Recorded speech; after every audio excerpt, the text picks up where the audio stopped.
ਵਾਹਿਗੁਰੂ ਜੀ ਕਾ ਖਾਲਸਾ ਵਾਹਿਗੁਰੂ ਜੀ ਕੀ ਫਤਿਹ। ਪਰਮ ਸਨਮਾਨਯੋਗ ਸਤਿਗੁਰਾਂ ਦੇ ਚਰਨਾਂ ਵਿੱਚ ਜੁੜ ਬੈਠੇ ਰੱਬ ਰੂਪ ਗੁਰਮੁਖ ਸਤਸੰਗੀ ਜਨ, ਸਤਿਗੁਰੂ ਜੀ ਦੀ ਰਹਿਮਤ ਬਖਸ਼ਿਸ਼ ਦਾ ਸਦਕਾ ਗੁਰੂ ਦਰ ਤੇ ਜੁੜਨ ਦਾ ਸੁਭਾਗ ਸਮਾਂ ਨਸੀਬ ਹੋਇਆ। ਸਤਿਗੁਰੂ ਜੀ ਦੀ ਇਲਾਹੀ ਅੰਮ੍ਰਿਤਮਈ ਬਾਣੀ ਦਾ ਕੀਰਤਨ ਗੁਰੂ ਕੇ ਪਿਆਰੇ ਕੀਰਤਨੀਆਂ ਪਾਸੋਂ ਆਪ ਜੀ ਨੇ ਸਰਵਣ ਕੀਤਾ। ਗੁਰੂ ਦੇ ਦਰ ਜੁੜ ਕੇ ਗੁਰੂ ਦੀ ਬਾਣੀ ਦੁਆਰਾ ਵਾਹਿਗੁਰੂ ਨਾਲ ਜੁੜਨ ਦਾ ਨਿਮਾਣਾ ਜਿਹਾ ਉਪਰਾਲਾ ਕਰ ਰਹੇ। ਸਤਿਗੁਰੂ ਗੁਰੂ ਅਰਜਨ ਦੇਵ ਮਹਾਰਾਜ ਰਹਿਮਤ ਕਰਕੇ ਅੱਜ ਦੇ ਇਸ ਪਾਵਨ ਸ਼ਬਦ ਅੰਦਰ ਸਮਝਾਉਂਦੇ ਨੇ ਕਿ ਜਿਨ੍ਹਾਂ ਨੂੰ ਵਾਹਿਗੁਰੂ ਤੋਂ ਬਿਨਾਂ ਹੋਰ ਕੋਈ ਆਸਰਾ ਨਹੀਂ, ਜਿਨ੍ਹਾਂ ਨੇ ਪਰਮੇਸ਼ਰ ਤੋਂ ਬਿਨਾਂ ਹੋਰ ਕਿਸੇ ਨੂੰ ਆਪਣੀ ਓਟ ਸਮਝਿਆ ਨਹੀਂ, ਉਹਨਾਂ ਦੇ ਜੀਵਨ ਦੇ ਵਿੱਚ ਹੀ ਆਨੰਦ ਹੈ। ਉਹਨਾਂ ਦੇ ਜੀਵਨ ਦੇ ਵਿੱਚ ਸਹਿਜ ਹੈ ਅਤੇ ਨਿਸ਼ਚਿੰਤਤਾ। ਸਤਿਗੁਰੂ ਕਹਿੰਦੇ ਮਹਾ ਆਨੰਦ ਅਚਿੰਤ ਸਹਿਜ ਆਇਆ। ਉਸ ਬੰਦੇ ਦੇ ਅੰਦਰ ਮਹਾ ਆਨੰਦ, ਬੜਾ ਆਨੰਦ ਬਣਿਆ। ਸਾਡੇ ਵੱਲੋਂ ਕੀਤੇ ਜਾਂਦੇ ਜੋ ਕਰਮ ਨੇ, ਜਦੋਂ ਸਾਨੂੰ ਉਹਨਾਂ ਕਰਮਾਂ ਦਾ ਫਲ ਸਰੂਪ ਆਨੰਦ ਹਾਸਲ ਹੁੰਦਾ ਹੈ, ਤਾਂ ਹੀ ਸਾਡੇ ਵੱਲੋਂ ਕੀਤੇ ਕਰਮ ਸਫਲ ਹੁੰਦੇ। ਬਹੁਤ ਸਾਰੇ ਲੋਕ ਕਰਮ ਕਰਦੇ ਨੇ, ਚੀਜ਼ਾਂ ਹਾਸਲ ਕਰਦੇ ਨੇ, ਰੁਤਬੇ ਦੌਲਤ ਸ਼ੌਹਰਤ ਹਾਸਲ ਕਰਦੇ ਨੇ, ਪਰ ਸਭ ਕੁਝ ਹਾਸਲ ਕਰਕੇ ਆਨੰਦ ਹਾਸਲ ਨਹੀਂ ਹੁੰਦਾ। ਆਨੰਦ ਨੂੰ ਇੰਝ ਜਾਣ ਲਵੋ ਕਿ ਆਨੰਦ ਹੀ ਪ੍ਰਮਾਣ ਹੈ।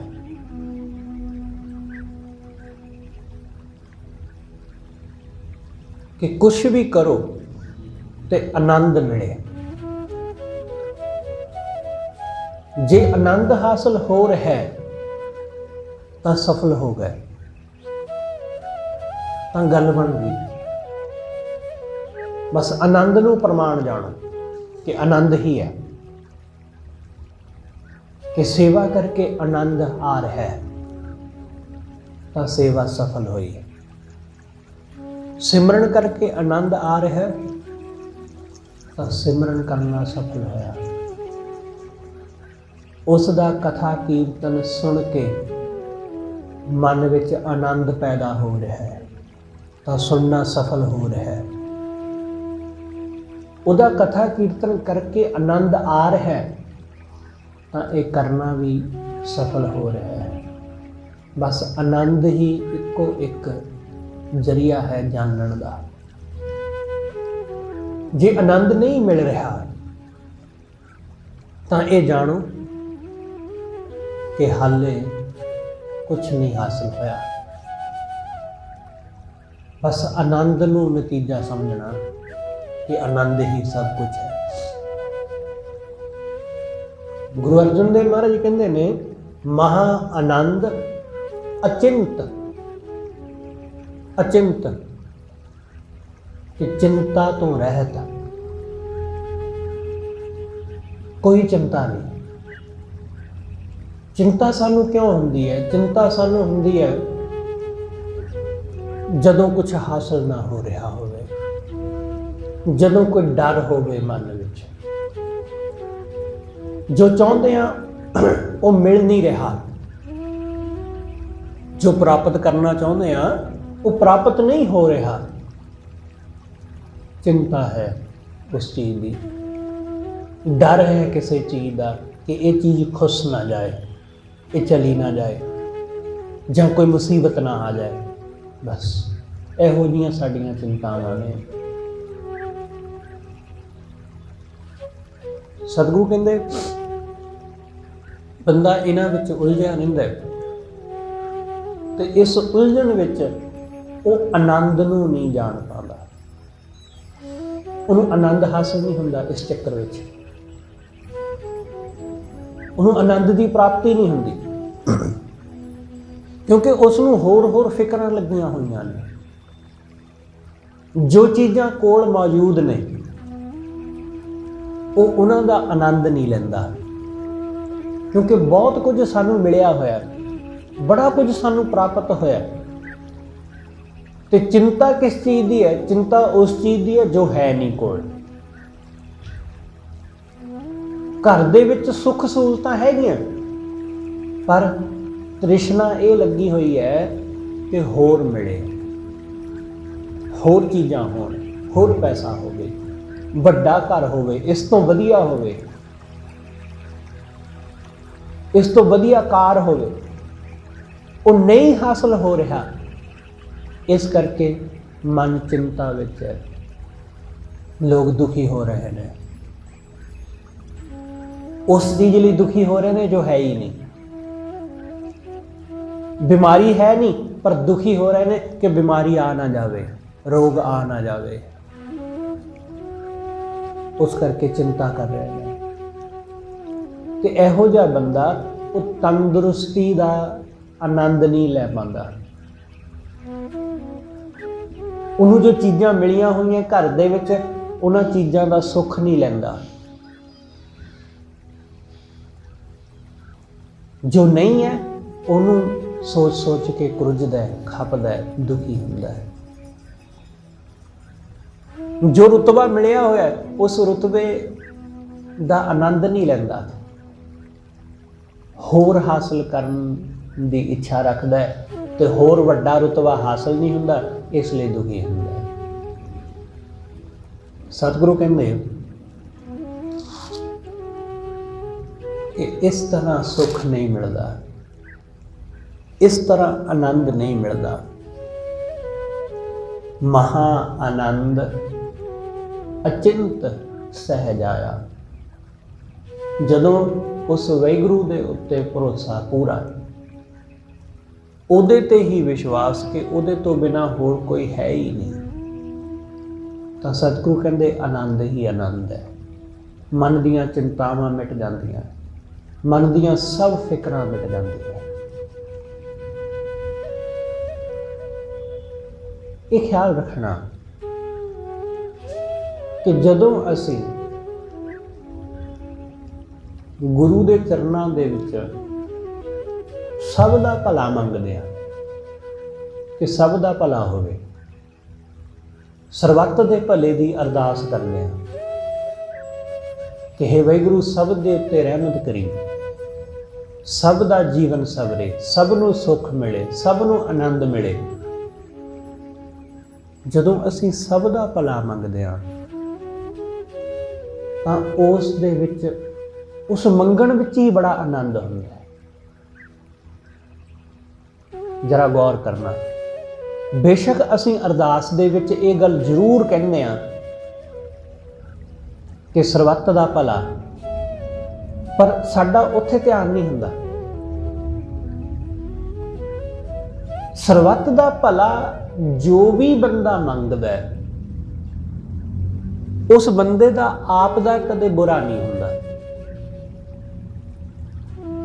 इस गल नूं जाणो, जदों असीं दूसरियां दा भला मंगण लग जांदे हां, सब दा, उस दा भी भला मंगण लग जांदे हां जिहड़ा साडा बुरा चाहुंदा है, तां साडा बुरा किवें हो सकेगा? जदों अपना बुरा करने वाले का भी भला मंगण लग जाइए ਜਦੋਂ ਦੁੱਖ ਦੇਣ ਵਾਲੇ ਆਦਮੀ ਨੂੰ ਵੀ ਸੁੱਖ ਦੀ ਅਰਦਾਸ ਕਰੀਏ ਕਿ ਇਹਨੂੰ ਵੀ ਵਾਹਿਗੁਰੂ ਸੁੱਖ ਦੇਵੇ,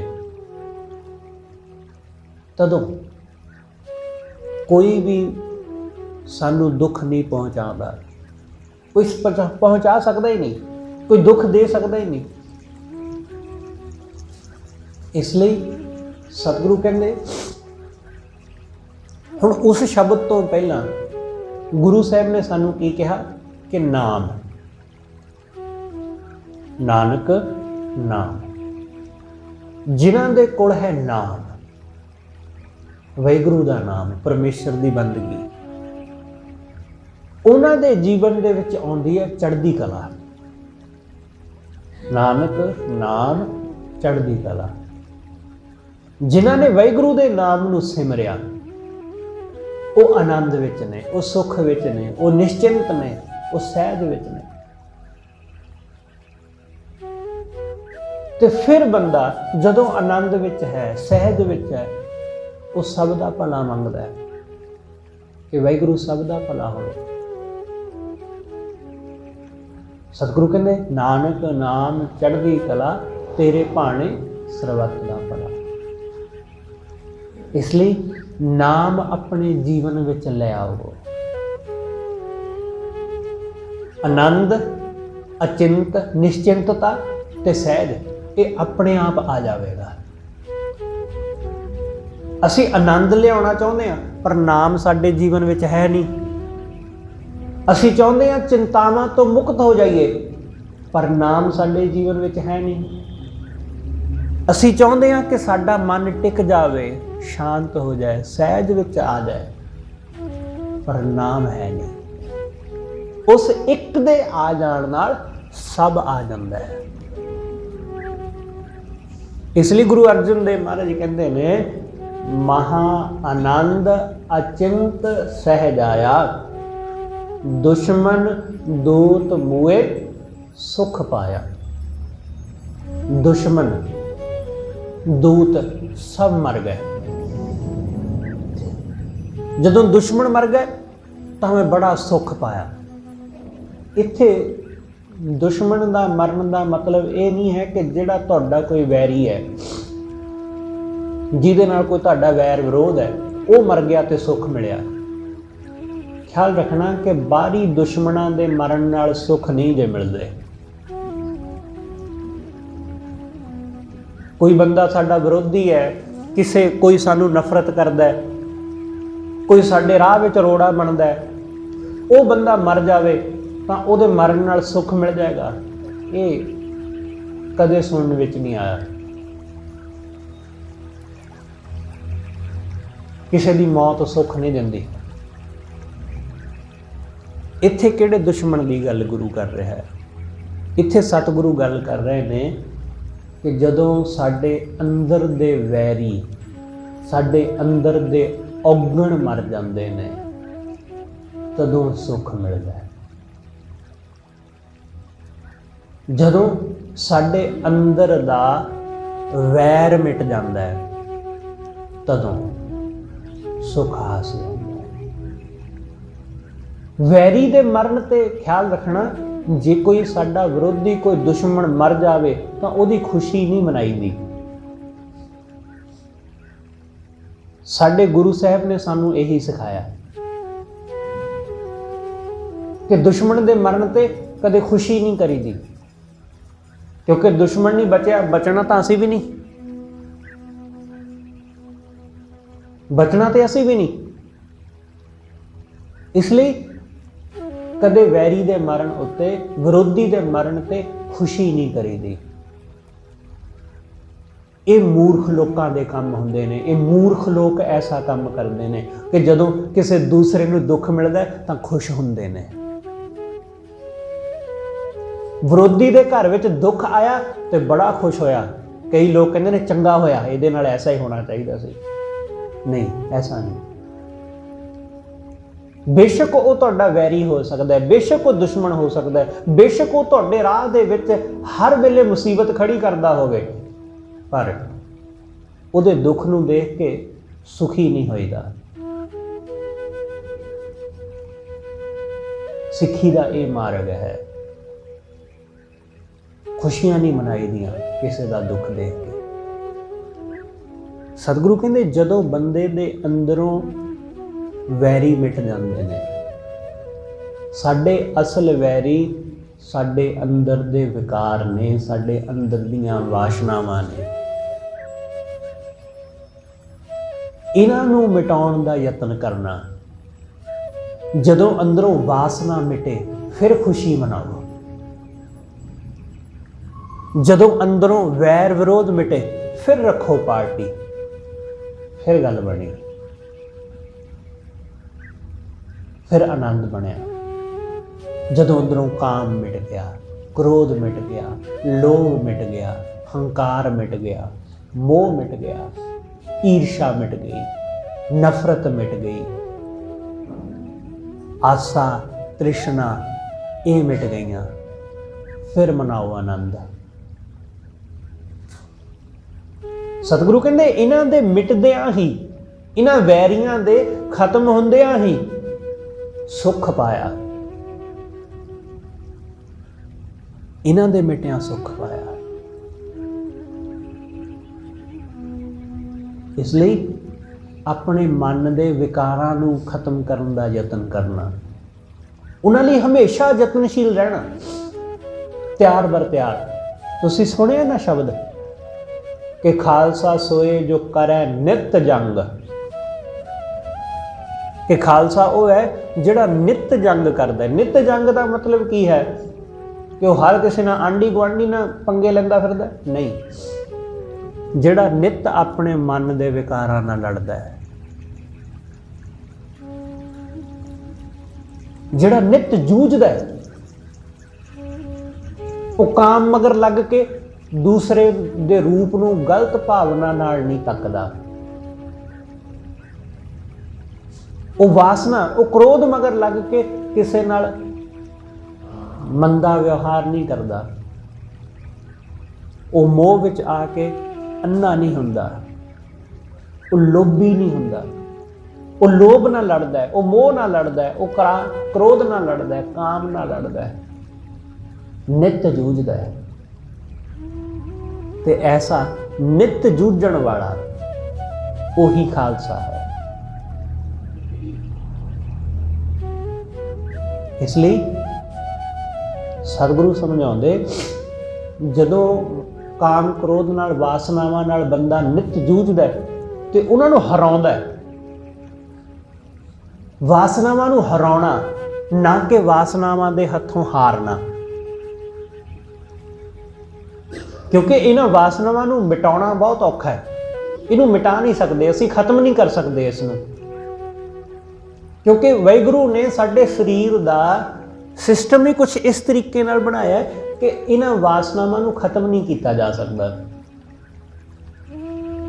ਪਰ ਇਹਨਾਂ ਨੂੰ ਕਾਬੂ ਕੀਤਾ ਜਾ ਸਕਦਾ ਹੈ, ਇਹਨਾਂ ਨੂੰ ਬਦਲਿਆ ਜਾ ਸਕਦਾ ਹੈ, ਇਹਨਾਂ ਦੀ ਦਿਸ਼ਾ ਬਦਲੀ ਜਾ ਸਕਦੀ ਹੈ। ਸਾਡੇ ਸਰੀਰ ਅੰਦਰ ਇੱਕੋ ਹੀ ਊਰਜਾ ਹੁੰਦੀ ਹੈ। ਉਹੀ ਊਰਜਾ ਸਾਡੀ ਸੇਵਾ ਵਾਲੇ ਪਾਸੇ ਲੱਗਦੀ ਹੈ, ਉਹੀ ਊਰਜਾ ਸਾਡੀ ਕਿਸੇ ਦਾ ਕਤਲ ਕਰਨ ਵਾਲੇ ਪਾਸੇ ਲੱਗਦੀ ਹੈ। ਊਰਜਾ ਇੱਕੋ ਹੀ ਹੈ, ਐਨਰਜੀ ਸਾਡੇ ਅੰਦਰ ਇੱਕੋ ਹੀ ਹੈ। ਉਹ ਚੰਗੇ ਪਾਸੇ ਵੀ ਉਹੀ ਲੱਗੇਗੀ, ਮੰਦੇ ਪਾਸੇ ਵੀ ਉਹੀ ਲੱਗੇਗੀ। ਇਸ ਲਈ ਚੰਗੇ ਪਾਸੇ ਆਪਣੇ ਆਪ ਨੂੰ ਲਾਉਣ ਦਾ ਯਤਨ ਕਰਨਾ, ਸਿਰਜਣਾਤਮਕ ਬਣਨਾ। ਊਰਜਾ ਉਹੀ ਹੁੰਦੀ ਹੈ, ਉਸ ਦਾ ਇਸਤੇਮਾਲ ਤੁਸੀਂ ਕਿਸੇ ਚੀਜ਼ ਨੂੰ ਬਣਾਉਣ ਲਈ ਕਰ ਲਓ ਜਾਂ ਕਿਸੇ ਚੀਜ਼ ਨੂੰ ਢਾਉਣ ਲਈ। ਹੁਣ ਇਹ ਸਾਡੇ ਤੇ ਡਿਪੈਂਡ ਕਰਦਾ ਹੈ ਕਿ ਅਸੀਂ ਉਹਦਾ ਇਸਤੇਮਾਲ ਢਾਉਣ ਵੱਲ ਕਰਨਾ ਹੈ ਜਾਂ ਬਣਾਉਣ ਵੱਲ। ਤੁਸੀਂ ਜਰਾ ਕੁਝ ਚੰਗਾ ਕਰਨਾ ਸ਼ੁਰੂ ਕਰੋ, ਕੁਝ ਚੰਗਾ ਸਿੱਖਣਾ ਸ਼ੁਰੂ ਕਰੋ। ਜਰਾ ਭਾਵੇਂ ਪੇਂਟਿੰਗ ਹੀ ਸਹੀ, ਭਾਵੇਂ ਕੋਈ ਕਿ ਘਰ ਵਿੱਚ ਵਿਹਲੇ ਬੈਠੇ ਆ, ਚਲੋ ਪੇਂਟਿੰਗ ਕਰ ਲੈਂਦੇ ਆ, ਕੋਈ ਤਸਵੀਰ ਬਣਾ ਲੈਂਦੇ ਆ। ਵੈਸੇ ਹੀ ਨਹੀਂ ਵੀ ਬਣਾਉਣੀ ਆਉਂਦੀ, ਕੋਈ ਗੱਲ ਨਹੀਂ, ਕੁਝ ਵੀ ਚੰਗਾ, ਕ੍ਰੀਏਟਿਵ, ਕੁਛ ਵੀ। ਜਦੋਂ ਅਸੀਂ ਇਸ ਤਰ੍ਹਾਂ ਸਿਰਜਣਾਤਮਕ ਵੱਲ ਨੂੰ ਜਾਂਦੇ ਹਾਂ, ਤੁਸੀਂ ਆਪਣੇ ਘਰ ਦੇ ਵਿੱਚ ਥੋੜ੍ਹੀ ਜਿਹੀ ਜਗ੍ਹਾ ਹੁੰਦੀ ਹੈ, ਆਮ ਹੀ ਸਾਰੇ ਤੁਹਾਡੇ ਇੱਥੇ ਘਰਾਂ ਦੇ ਬਾਹਰ छोटा जिहा गार्डन है, निक्का जिहा, ਉਹਦੇ ਵਿੱਚ ਕੁਝ गार्डनिंग कर लो, कुछ फुੱਲ बीज लो, बूटे बीज लवो, ਉਹਨਾਂ ਦੀ देखभाल करनी शुरू कर दो। ਉਹ ਜਿਹੜੀ ਊਰਜਾ ਸਾਡੀ क्रोध ਵੱਲ ਨੂੰ ਜਾਵੇਗੀ, ਉਹ ਊਰਜਾ ਹੌਲੀ ਹੌਲੀ ਘਟ ਜਾਏਗੀ, ਉਧਰ ਨਹੀਂ ਜਾਏਗੀ। ਤੁਸੀਂ ਉਹਨਾਂ ਬੰਦਿਆਂ ਨੂੰ ਦੇਖਣਾ ਜਿਨ੍ਹਾਂ ਕੋਲ ਗੁਣ ਨੇ, ਜਿਨ੍ਹਾਂ ਕੋਲ ਗੁਣ, ਜਿਹਨੂੰ ਪੇਂਟਿੰਗ ਦਾ ਗੁਣ ਹੈ, ਜਿਹਦੇ ਕੋਲ ਕੁਝ ਇਸ ਤਰ੍ਹਾਂ ਦਾ ਮਾਲੀ ਵਰਗਾ ਗੁਣ ਹੈ ਕਿ ਉਹ ਫੁੱਲਾਂ ਨੂੰ ਬੜਾ ਪਿਆਰ ਕਰਦਾ ਹੈ, ਕੋਈ ਬਾਂਸਰੀ ਵਜਾਉਂਦਾ ਹੈ, ਜਿੰਨੇ ਵੀ ਬੰਦੇ ਗੁਣਾਂ ਨਾਲ ਭਰੇ ਹੁੰਦੇ ਨੇ ਉਹਨਾਂ ਨੂੰ ਦੇਖਣਾ ਕਿ ਉਹਨਾਂ 'ਚ ਕ੍ਰੋਧ ਬਹੁਤ ਘੱਟ ਹੁੰਦਾ ਹੈ। ਕ੍ਰੋਧ ਬਹੁਤ ਘੱਟ, ਕਿਉਂਕਿ ਉਹ ਜਿਹੜੀ ਊਰਜਾ ਗਲਤ ਪਾਸੇ ਜਾਣੀ ਸੀ ਕ੍ਰੋਧ ਵੱਲ ਨੂੰ, ਉਹ ਨਿਮਰਤਾ ਵਾਲੇ ਪਾਸੇ ਨੂੰ, ਉਹ ਇੱਧਰ ਨੂੰ ਸਿਰਜਣ ਵੱਲ ਨੂੰ ਲੱਗ ਪਈ। ਤੁਸੀਂ ਵੇਖੋ ਛੋਟਾ ਬੱਚਾ ਹੈ 2, 2.5 ਸਾਲ, 3 ਸਾਲ, 5 ਸਾਲ ਦਾ, ਉਹਦੇ ਵਿੱਚ ਊਰਜਾ ਬੜੀ ਹੈ, ਉਹ ਕੁਛ ਨਾ ਕੁਛ ਕਰਨਾ ਚਾਹੁੰਦਾ, ਉਹ ਭੰਨ ਤੋੜ ਲਾਈ ਰੱਖਦਾ ਕੁਛ ਨਾ ਕੁਛ, ਕਦੇ ਕੁਝ ਤੋੜ ਦਿੰਦਾ, ਕਦੇ ਕੁਝ ਤੋੜ ਦਿੰਦਾ, ਕਦੇ ਕਿਤੇ ਖਿੜਕੀਆਂ ਤੇ ਚੜ੍ਹ ਜਾਂਦਾ, ਕਦੇ ਕਿੱਧਰ ਦਰਵਾਜ਼ਿਆਂ ਨਾਲ ਝੂਟਦਾ ਫਿਰਦਾ, ਉਹ ਕੁਝ ਨਾ ਕੁਝ ਹਰਕਤਾਂ ਸਾਰਾ ਦਿਨ ਕਰਦਾ ਹੀ ਰਹਿੰਦਾ। ਤੁਸੀਂ ਜਿੰਨਾ ਰੋਕੋ ਉਹ ਨਹੀਂ ਰੁਕਦਾ, ਉਸੇ ਕਿਉਂਕਿ ਉਹਦੇ ਵਿੱਚ ਐਨਰਜੀ ਬੜੀ ਹੈ, ਉਹਨੂੰ ਨਵਾਂ ਨਵਾਂ ਲੱਭ ਰਿਹਾ ਸਭ ਕੁਝ, ਉਹਨੇ ਸਭ ਚੀਜ਼ਾਂ ਨਵੀਆਂ। ਹੁਣ ਉਹ ਬੱਚਾ ਅਚਾਨਕ, ਉਹ ਪਹਿਲਾਂ ਉਹਨੇ ਕਦੀ ਕੋਈ ਦੇਖਿਆ ਨਹੀਂ, ਉਹ ਚਿੜੀਆਂ ਦੇਖ ਲੈਂਦਾ, ਹੁਣ ਉਹ ਸਾਰਾ ਦਿਨ ਚਿੜੀਆਂ ਦੇ ਮਗਰ ਭੱਜਦਾ ਫਿਰਦਾ। ਉਹਨੇ ਤਿਤਲੀਆਂ ਦੇਖ ਲਈਆਂ, ਉਹ ਤਿਤਲੀਆਂ ਦੇ ਮਗਰ ਦੌੜਦਾ ਫਿਰਦਾ। ਉਹਨੇ ਕੋਈ ਗਾਂ ਦੇਖ ਲਈ, ਗਾਂ ਦਾ ਬੱਚਾ ਦੇਖ ਲਿਆ, ਉਹ ਉਹਦੇ ਮਗਰ ਭੱਜਾ ਫਿਰਦਾ। ਉਹਦੇ ਲਈ ਨਵਾਂ ਹੈ ਸਭ ਕੁਝ। ਤੁਸੀਂ ਉਹਨੂੰ ਜਿੰਨਾ ਮਰਜ਼ੀ ਸਮਝਾਓ, ਬੰਨ ਕੇ ਵੀ ਬਿਠਾਓ, ਉਹ ਬਹਿੰਦਾ ਨਹੀਂ। ਫਿਰ ਇਹਦਾ ਤਰੀਕਾ ਕੀ ਹੈ? ਉਹਦੀ ਜਿਹੜੀ ਇਹ ਊਰਜਾ ਹੈ ਉਹਨੂੰ ਸਿਰਜਣਾਤਮਕ ਪੱਖ ਨੂੰ ਲੈ ਜਾਵੋ, ਉਹਨੂੰ ਕੁਝ ਚੰਗਾ ਕਰਨ ਲਈ ਦਿਓ ਕਿ ਆਹ ਕਰੋ, ਇਹ ਕੰਮ ਦਿਓ। ਉਹ ਕੁਝ ਕਰਨਾ ਚਾਹੁੰਦਾ, ਜਦੋਂ ਉਹ ਕਰਨ ਵਾਲੇ ਪਾਸੇ ਲੱਗ ਜਾਂਦਾ ਤਾਂ ਉਹ ਸਿਰਜਣਾਤਮਕ ਹੋ ਜਾਂਦਾ ਹੈ, ਉਹਦੀ ਊਰਜਾ ਚੰਗੇ ਪਾਸੇ ਨੂੰ ਬਹਿਣ ਲੱਗ ਜਾਂਦੀ ਹੈ। ਇਸ ਲਈ ਜਿਹੜੀ ਊਰਜਾ ਸਾਡੀ ਕਾਮ ਵੱਲ ਨੂੰ ਜਾਵੇਗੀ, ਕ੍ਰੋਧ ਵੱਲ ਨੂੰ ਜਾਵੇਗੀ, ਲੋਭ ਮੋਹ ਵੱਲ ਨੂੰ ਜਾਵੇਗੀ, ਉਹੀ ਊਰਜਾ ਸਾਡੀ ਚੰਗੇ ਪਾਸੇ ਨੂੰ ਬਹਿਣ ਲੱਗ ਜਾਏਗੀ, ਤਾਂ ਸਾਡੇ ਜੀਵਨ ਵਿੱਚ ਗੁਣ ਆਉਣਗੇ, ਚੰਗਿਆਈਆਂ ਆਉਣਗੀਆਂ। ਇਸ ਲਈ ਸਤਿਗੁਰੂ ਕਹਿੰਦੇ ਦੁਸ਼ਮਨ ਦੂਤ ਮੋਏ ਸੁਖ ਪਾਇਆ, ਕਾਮ ਕ੍ਰੋਧ ਮਰ ਗਏ ਤਾਂ ਸੁਖ ਪਾਇਆ, ਆਨੰਦ ਪਾਇਆ। ਇਹਨਾਂ ਦੇ ਮਿਟਣ ਨਾਲ ਹੀ ਆਨੰਦ ਮਿਲਦਾ ਹੈ, ਹੋਰ ਕਿਸੇ ਤਰ੍ਹਾਂ ਆਨੰਦ ਨਹੀਂ ਹਾਸਲ ਹੁੰਦਾ। ਸਤਿਗੁਰੂ ਸਮਝਾਉਂਦੇ, ਇਹ ਸ਼ਬਦ ਗੁਰੂ ਅਰਜਨ ਦੇਵ ਮਹਾਰਾਜ ਜੀ ਨੇ ਉਸ ਵੇਲੇ ਉਚਾਰਨ ਕੀਤਾ ਸੀ ਜਦੋਂ ਸੁਲਹੀ ਖਾਨ ਗੁਰੂ ਸਾਹਿਬ ਵੱਲ ਨੂੰ ਚੜ੍ਹਾਈ ਕਰਕੇ ਆਉਂਦਾ। ਪ੍ਰਿਥੀਏ ਦਾ ਚੱਕਿਆ ਹੋਇਆ ਸੁਲਹੀ ਖਾਨ ਗੁਰੂ ਅਰਜਨ ਦੇਵ ਮਹਾਰਾਜ ਜੀ ਨੂੰ ਮਾਰਨ ਜਾਂ ਉਹਨਾਂ ਨੂੰ ਗ੍ਰਿਫਤਾਰ ਕਰਨ ਆਉਂਦਾ, ਪਰ ਉਹ ਗੁਰੂ ਸਾਹਿਬ ਤੱਕ ਪਹੁੰਚ ਹੀ ਨਹੀਂ ਪਾਉਂਦਾ, ਰਾਹ ਵਿੱਚ ਹੀ ਖਤਮ ਹੋ ਜਾਂਦਾ। ਗੁਰੂ ਸਾਹਿਬ ਨੇ ਫਿਰ ਸ਼ਬਦ ਉਚਾਰਿਆ ਇਹ ਵਾਲਾ। ਸਤਿਗੁਰੂ ਕਹਿੰਦੇ ਪ੍ਰਥਮੇ ਮਤਾ ਜੇ ਪੱਤਰੀ ਚਲਾਵੋ। ਜਦੋਂ ਸੁਲਹੀ ਖਾਨ ਦੇ ਆਉਣ ਦੀ ਖਬਰ ਮਿਲੀ ਤਾਂ ਸਤਿਗੁਰੂ ਕਹਿੰਦੇ ਮੈਨੂੰ ਪਹਿਲਾਂ ਇਹ ਮਤਾ ਹੋਇਆ, ਇਹ ਸਲਾਹ ਦਿੱਤੀ ਗਈ ਕਿ ਕੋਈ ਚਿੱਠੀ ਪੱਤਰ ਭੇਜੋ ਸੁਲਹੀ ਖਾਨ ਨੂੰ ਕਿ ਉਹ ਐਵੇਂ ਖਾਮ-ਖਾ ਤੁਹਾਡੇ ਉੱਤੇ ਹਮਲਾ ਕਰਨ ਆ ਰਿਹਾ, ਕੋਈ ਲੋੜ ਤੇ ਹੈ ਨਹੀਂ, ਕੋਈ ਤੁਸੀਂ ਕਿਹੜਾ ਕੋਈ ਚੋਰੀ ਕੀਤੀ ਹੈ, ਕੋਈ ਮਾੜਾ ਕੰਮ ਕੀਤਾ। ਸਤਿਗੁਰੂ ਕਹਿੰਦੇ ਪਹਿਲੀ ਸਲਾਹ ਮੈਨੂੰ ਇਹ ਦਿੱਤੀ ਗਈ ਲੋਕਾਂ ਵੱਲੋਂ, ਸਿੱਖਾਂ ਵੱਲੋਂ ਕਿ ਪੱਤਰੀ ਭੇਜੋ, ਚਿੱਠੀ ਭੇਜੋ, ਉਹਦੇ ਨਾਲ ਗੱਲਬਾਤ ਕਰੋ। ਪ੍ਰਥਮੇ ਮਤਾ ਜੇ ਪੱਤਰੀ ਚਲਾਵੋ, ਦੁਤੀਏ ਮਤਾ ਦੋਏ ਮਾਨੁਖ ਪਹੁੰਚਾਵੋ। ਦੂਸਰਾ ਮਤਾ ਇਹ ਸੀ, ਦੂਸਰੀ ਸਲਾਹ ਇਹ ਸੀ ਕਿ 2 ਬੰਦੇ ਭੇਜੋ ਉਹਦੇ ਤੱਕ, 2 ਬੰਦੇ ਭੇਜੋ ਸੁਲਹੀ ਖਾਨ ਤੱਕ, ਉਹਨੂੰ ਜਾ ਕੇ ਆਪਣਾ ਪੱਖ ਦੱਸਣ ਕਿ ਭਾਈ ਸਾਡਾ ਤਾਂ ਆਹ ਪੱਖ ਹੈ, ਸਾਡਾ ਤਾਂ ਕੋਈ ਝਗੜਾ ਹੀ ਨਹੀਂ, ਕੋਈ ਵੈਰ ਵਿਰੋਧ ਹੀ ਨਹੀਂ ਹੈ। ਤੀਸਰੀ ਗੱਲ ਸਤਿਗੁਰੂ ਕਹਿੰਦੇ ਤ੍ਰਿਤੀਏ ਮਤਾ ਕਿਛ ਕਰੋ ਉਪਾਇਆ। ਤੀਜੀ ਸਲਾਹ ਸੀ ਕਿ ਕੋਈ ਨਾ ਕੋਈ ਉਪਾਅ ਕਰੀਏ, ਜੇ ਸੁਲਹੀ ਖਾਨ ਆ ਗਿਆ ਤਾਂ ਬੜੀ ਦਿੱਕਤ ਹੋਵੇਗੀ, ਇਸ ਲਈ ਕੁਛ ਨਾ ਕੁਛ ਯਤਨ, ਕੁਛ ਨਾ ਕੁਛ ਉਪਾਅ ਜ਼ਰੂਰ ਕਰਨਾ ਚਾਹੀਦਾ। सतगुरु कहते आ 3 सलाहां मैनूं दित्तियां गईयां ते गुरु अर्जन देव महाराज ने की कीता। सतगुरु कहते मैं सब किज छोड़ प्रभ तो ही ध्याया। सतगुरु कहते हे सच्चे पातशाह मैं सारियां सलाहां छड्ड के मैं सिर्फ तैनूं ध्याया, मैं सिर्फ तैनूं सिमरिया। बस मैं कोई होर आसरा लिया ही नहीं, मैं कोई होर आसरा नहीं लिया। कोई बंदा नहीं भेजिया, कोई चिट्ठी नहीं भेजी, कोई उपाय नहीं किया, कुछ नहीं करया।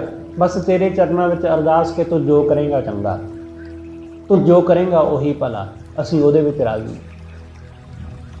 सतगुरु कहते जदों इस तरह बंदा सब कुछ छड्ड के सिर्फ उस वाहिगुरू दे आसरे हो जाता है, तदों महा आनंद अचिंत सहज आया। तो महा आनंद मिलता है, तो बंदा अचिंत हो जाता है, सहज विच टिक जाता है। दुश्मन दूत मुए सुख पाया, ये अंदर दे विकार मिट गए तो सुख प्राप्त किया। रहाओ सतगुर मोको दिया उपदेश, गुरु ने मैनू कृपा करके उपदेश बख्शिया। गुरु ने उपदेश दिता, की उपदेश दिता? जियो पिंड सब हर का देश। ये शरीर अते इस शरीर दे अंदर जो जिंद है, ये सारा कुछ वाहिगुरू दा है, परमेश्वर दा। जियो साडे अंदर जो जिंद है, पिंड मतलब शरीर, जो ये पिंड जो ये शरीर है, इस शरीर अंदर जो जिंद जान है, सारा कुछ वाहिगुरू दा है। सब हर का देश, सारा कुछ वाहिगुरू दा है। साडा की है? साडा कुछ भी नहीं है, साडा कुछ भी नहीं। ना शरीर साडा है, ना जिंद साडी है, क्योंकि असी तो कुछ करे नहीं। ना असी शरीर नूं पैदा करिया, ना इस शरीर दे अंदर जिंद पाई, कुछ भी नहीं, सब कुछ ओदा। गुरु ने ये उपदेश बख्शिया कि सारा कुछ उस वाहिगुरू दा ही है। जो किश करी सो तेरा ताण। इसलिए हे सच्चे पातशाह जदों तो मैं गुरु दा उपदेश लिया ते ये गल जानी है कि सारा कुछ तेरा है, मेरा कुछ भी नहीं है।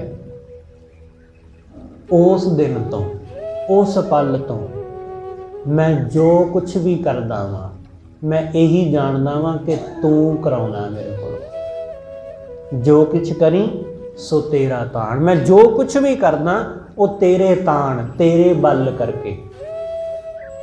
वो तू बल मैनू देना, मैं तां करदा। मैं कर्म कराने वाला कौन आ? कबीर साहब का वचन है, ना हम किया ना करेंगे, ना कर सके शरीर। ना असी कीता, ना असी करांगे, ना ही ये साडा शरीर कुछ कर सकता है। जो कुछ किया सो हर किया, जो कुछ किया वाहिगुरू ने। सब कुछ करन कराउण वाला ते वो है, असी तो कुछ भी नहीं। साडी की समर्था, साडी की पाया कि असी कुछ कर लीए। सतगुरु समझाउंदे, सतगुरु कहंदे जो किश करी सो तेरा ताण। तेरे बल करके, तेरे ताण करके ही मैं कुछ कर पांदा। तू मेरी ओट, तू है दीवान। तू ही मेरी ओट, मेरा आसरा है।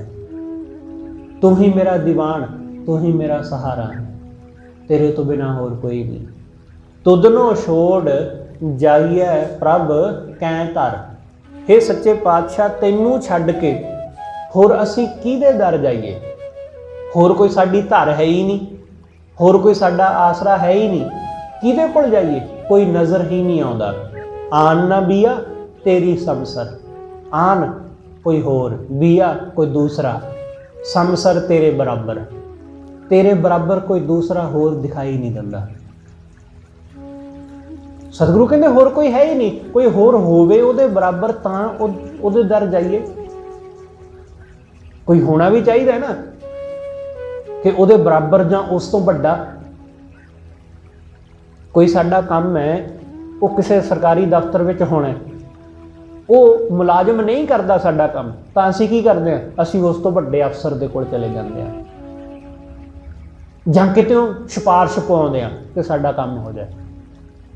पर सतगुरु कहते वाहिगुरू तो वड्डा कोई नहीं ते उहदे बराबर कोई नहीं। उहदे तो वड्डा भी कोई नहीं है, उहदे बराबर भी कोई नहीं। इसलिए हे वाहिगुरू तेरे तो बिना होर किहदे कोल जाइए असीं।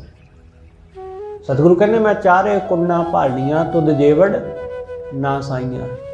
तेरे जेवड़ कोई है ही नहीं तेरे वर्गा। आन न बिया तेरी समसर तेरे सेवक को किसकी कान। हे सच्चे पातशाह तेरे सेवक नूं किसे दी कान नहीं। कान मतलब मोथाजी, ਉਹਨੂੰ ਕਿਸੇ ਦੀ मोथाजी नहीं, वो मोथाजगी नहीं करता किसी दी, वो किसी दे अगे हथ नहीं अड्डदा, वो किसी दी मिन्नतां तरले नहीं करता, वो अणख नाल रहिंदा है। रोब नाल नहीं, अणख नाल। रोब एक वखरी चीज़ है ते अणख एक वखरी चीज़ है। वो बेप्रवाह है, लापरवाह नहीं, बेप्रवाह है। वो बेप्रवाह है, वो प्रवाह नहीं करता किसी की कि जो कोई कहता कोई चंगा कहता तां भी कोई नहीं, मंदा कहता तां भी कोई नहीं, वो बेप्रवाह है। सतगुरु कहते उन्होंने तेरे तो बिना किसी होर दी मोथाजी नहीं। वो वाहिगुरू तेरे तो बिना किसी दे अगे हथ नहीं अड्डदा, वो किसी दी चापलूसी नहीं करता कि दूसरे दे चरनी पई जाना, एवें खाम खा उहदे गोडे पई जाना। चापलूस बंदा वो इस दुनिया दे विच बड़ा सफल हुंदा है। साडे समाज विच चापलूस बंदे बड़े सफल हुंदे ने। क्यों सफल हुंदे ने?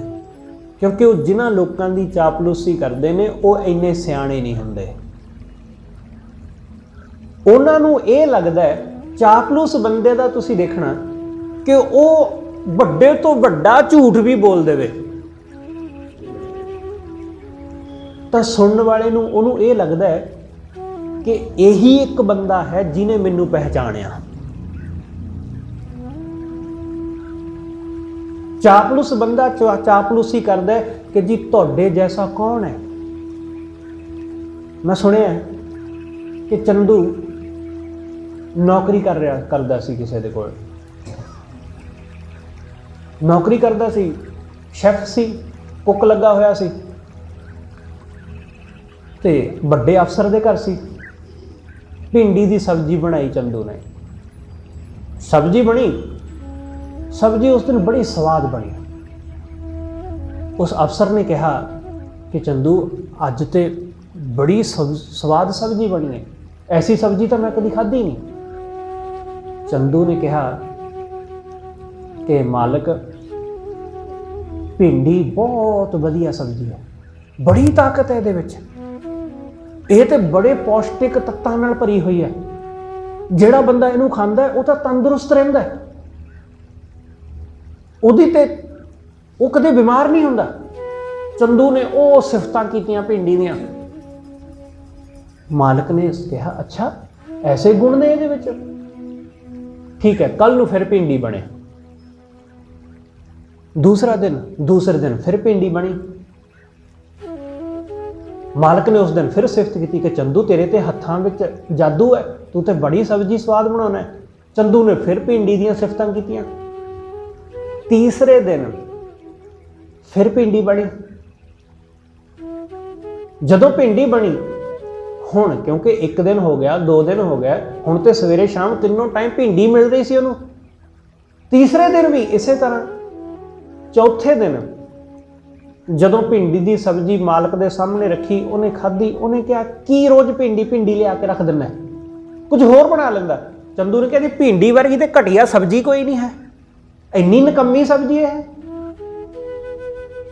वो मालिक बड़ा हैरान होया, उन्हें कहा तू किहो जिहा बंदा है, कल तो तू भिंडी दियां बड़ियां सिफतां करदा सी, अज की होया? उसने कहा मालिक नौकर मैं तुहाडा मां, भिंडी दा नहीं। इसलिए मालिक जो कहेगा असीं तो उही कहना। चापलूस बंदे ऐसे हुंदे ने, वो वड्डी तो वड्डी गलत गल भी बोलन तो मालिक नूं लगदा है कि ये सही कह रहा है, क्योंकि झूठी सिफत करते हैं, वो झूठियां गल्लां करते हैं। इसलिए वो अज्ञानी भी होवे, मालिक मूर्ख भी होवे सिरे दा, जे चापलूस बंदा उन्होंने कहता है कि तुहाडे वर्गा ज्ञानी कोई नहीं, तो मन लैंदा कि हाँ ये सही कहता है। इसलिए समाज विच चापलूस लोगों की ज़्यादा चलती है। पर ਜਿਹੜੇ ਵਾਹਿਗੁਰੂ ਦੇ ਚਰਨਾਂ ਨਾਲ ਜੁੜੇ ਉਹ ਪਰਮੇਸ਼ਰ ਤੋਂ ਬਿਨਾਂ ਕਿਸੇ ਦੀ ਮੁਹਤਾਜਗੀ ਨਹੀਂ ਕਰਦੇ, ਉਹ ਕਿਸੇ ਦੀ ਝੂਠੀ ਖੁਸ਼ਾਮਦ ਨਹੀਂ ਕਰਦੇ, ਉਹ ਪਰਮੇਸ਼ਰ ਦੀ ਹੀ ਮੁਹਤਾਜਗੀ ਕਰਦੇ। ਸਤਿਗੁਰੂ ਕਹਿੰਦੇ ਤੇਰੇ ਸੇਵਕ ਕੋ ਕਿਸ ਕੀ ਕਾਣ, ਸਾਕਤ ਭੂਲਾ ਫਿਰੈ ਬੇਮਾਨ। ਸਾਕਤ ਬੰਦਾ ਭੁੱਲਿਆ ਹੋਇਆ, ਉਹ ਖੁਆਰ ਹੋਇਆ ਫਿਰਦਾ, ਉਹ ਪਰਮੇਸ਼ਰ ਦੀ ਚਾਕਰੀ ਕਰਨ ਦੀ ਬਜਾਏ ਉਹ ਦੂਸਰਿਆਂ ਦੇ ਦਰ ਤੇ ਹੱਥ ਅੱਡਦਾ ਫਿਰਦਾ। ਉਹਨੂੰ ਪਰਮੇਸ਼ਰ ਤੇ ਭਰੋਸਾ ਨਹੀਂ, ਇਸ ਲਈ ਉਹ ਦੂਸਰਿਆਂ ਦੀ ਚਾਪਲੂਸੀ ਕਰਦਾ ਹੈ ਤੇ ਚਾਪਲੂਸੀ ਕਰਕੇ ਇੱਕੋ ਅਹੁਦੇ ਦੇ ਉੱਤੇ ਟਿਕਿਆ ਰਹਿੰਦਾ ਕਈ ਸਾਲ। ਇਸ ਕਰਕੇ ਸਤਿਗੁਰੂ ਕਹਿੰਦੇ ਵੈ ਸਾਕਤ ਭੁੱਲਾ ਫਿਰੈ ਬੇਵਾਨ, ਉਹ ਭਟਕਦਾ, ਫਿਰ ਉਹ ਦੁਖੀ ਹੁੰਦਾ, ਖੱਜਲ ਹੁੰਦਾ। ਤੇਰੀ ਵਡਿਆਈ ਕਹੀ ਨਾ ਜਾਏ, ਹੇ ਸੱਚੇ ਪਾਤਸ਼ਾਹ ਤੇਰੀ ਵਡਿਆਈ ਕਹੀ ਨਹੀਂ ਜਾਂਦੀ, ਬਿਆਨ ਨਹੀਂ ਕੀਤੀ ਜਾ ਸਕਦੀ। ਜਹਾਂ ਤਹਾਂ ਰਾਖ ਲੈ ਗਲ ਲਾਏ, ਤੂੰ ਹਰ ਥਾਂ ਆਪਣੇ ਸੇਵਕ ਨੂੰ ਆਪਣੇ ਚਰਨਾਂ ਨਾਲ ਜੋੜ ਰੱਖਦਾ ਹੈ, ਆਪਣੇ ਸੇਵਕ ਨੂੰ ਆਪਣੇ ਗਲ ਲਾ ਰੱਖਦਾ ਹੈ। ਜਹਾਂ ਤਹਾਂ ਰਾਖ ਲੈ ਗਲ ਲਾਏ, ਨਾਨਕ ਦਾਸ ਤੇਰੀ ਸਰਣਾਈ। हे सच्चे पातशाह नानक दास तेरी शरण विच है, प्रभ राखी पैज वजी वधाई। जदों असीं ओदी शरण हो जाते हैं तो वो कृपा करके साडी पैज रख लैंदा है, अपने नाम की लाज, अपने नाम की पैज रखदा है। जदों असीं ओदे नाल जुड़ गए, जदों साडे नाम नाल ओदा नाम जुड़ गया, जदों ओदी मोहर लग गई कि ये उस दा सिख है, ये गुरु दा सिख है, ये गुरु नानक दा सिख है, जदों असीं उहदे नाल जुड़ जाते हैं तो उहदी शरण आ जाते हैं, तो फिर वो अपने नाम की पैज आप रख लैंदा है। इसलिए सतगुरु कहते सब कुछ छड्ड के उहदे चरनां दा आसरा लै, तो वो तेरी लाज, वो तेरी पैज आप रख लैंदा। होईयां भुल्लां दी खिमा सतगुरु जी अते आप सरबत संगत बख्शण योग भुल्लां ना चितारदे होए आखो जी वाहिगुरू जी का खालसा वाहिगुरू जी की फतेह।